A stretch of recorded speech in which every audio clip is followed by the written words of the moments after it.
Menjadi tokoh besar dan terkenal memang umumnya dijadikan panutan oleh banyak orang.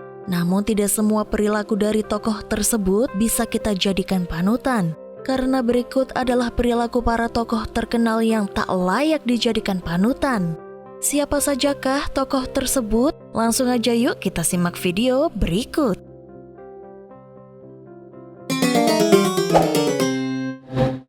Imam Bonjol, pembunuh kaum Pagaruyung dan Batak. Kalian pasti tahu kan siapa itu Tuanku Imam Bonjol? Tuanku Imam Bonjol adalah seorang ulama dan pemimpin perang Padri dalam melawan Belanda. Namun tahukah kalian bahwa sebelum berperang melawan Belanda, terdapat kisah kelam yakni ketika Imam Bonjol berseteru dengan kaum adat. Pada saat itu kaum Padri ingin membersihkan dan memurnikan ajaran Islam yang cukup banyak diselewengkan oleh kaum adat. Dalam proses perundingan dengan kaum adat tidak ditemukan sebuah kesepakatan yang dirasa adil untuk kedua belah pihak dan akhirnya kondisi pun kian bergejolak hingga akhirnya kaum Padri di bawah kepemimpinan Tuanku Pasaman mengumumkan jihad melawan kaum adat. Mereka membakar rumah-rumah gadang dan membunuh pemimpin adat. Wah, apakah kalian sudah tahu kisah ini sebelumnya, guys? Genghis Khan, penghancur peradaban Islam. Siapa yang tak kenal Genghis Khan? Seorang kaisar Mongol yang pernah menguasai Asia dan Eropa dan kekuasaannya mencapai hampir separuh dunia. Namun tahukah kalian bahwa pada tahun 1258 Masehi, pasukan Mongol pernah menghancurkan kekhalifahan Islam Bani Abbasiyah di Baghdad. Khalifah dan penduduk ditangkap serta rumah-rumah dibakar. Genghis Khan dipandang sebagai orang haus darah selama kekuasaannya dan tentaranya telah membunuh hingga 60 juta orang. Genghis Khan juga dijuluki ayah super karena ia memiliki lebih dari 1000 istri dan meniduri ribuan wanita. Penelitian DNA menguak bukti bahwa hampir 40 juta orang di dunia ini terindikasi merupakan keturunan dari Genghis Khan. Wow, sangat mengerikan ya Genghis Khan ini. Christopher Columbus.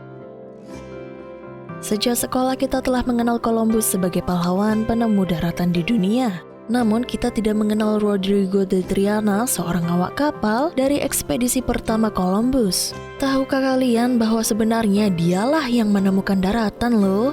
Tetapi karena pemimpin proyek pelayaran adalah Columbus, maka dialah yang mendapat uang pensiun seumur hidup dari kerajaan. Saat menduduki Amerika, Columbus mengira daratan tersebut tidak berpenduduk, padahal daratan Amerika dihuni oleh suku Indian. Suku Indian pada saat itu hanya menggunakan senjata tradisional untuk mempertahankan dirinya dan wilayahnya. Sedangkan bangsa Eropa menggunakan alat yang canggih. Tak hanya itu, Columbus menyebarkan bibit penyakit melalui tikus. Dengan semua yang dilakukan itu, akhirnya Columbus berhasil melenyapkan suku Indian secara drastis. Setelah itu sampailah Columbus sampai di Pulau Jamaika. Di sana ada suku Arawak, pada awalnya menyambut dengan baik. Namun ketegangan terjadi saat awak Columbus mulai bersikap kasar, merampok bahkan membunuh suku Arawak. Selanjutnya saat Columbus baru menjajaki Salvador, dia menampakkan sifat kolonialis Eropa yang haus harta. Columbus menyandera salah satu anggota suku Arawak dan memaksa untuk menunjukkan di mana orang setempat menambang emas. Sungguh tidak menyangka ya, Columbus yang kita kenal memiliki kisah seperti itu. Gajah Mada berambisi menaklukkan Nusantara. Kalian pasti tidak asing dengan nama Gajah Mada yang selalu digaungkan sebagai pemersatu Nusantara dengan Sumpah Palapanya. Namun bagaimana jika Sumpah Palapa yang justru membuat perang bubat pecah? Saat itu Majapahit ingin menaklukkan Sunda dengan jalur diplomasi dan pernikahan antara Hayam Wuruk dan Dyah Pitaloka Citra Resmi. Dengan menjaga nama besar kerajaan Majapahit, Sunda mengalah untuk melangsungkan pernikahan di Majapahit. Dengan prasangka baik, kerajaan Sunda pergi dengan rombongan ke kerajaan Majapahit dan mendirikan kemah di lapangan Bubat dengan kawalan prajurit yang sedikit.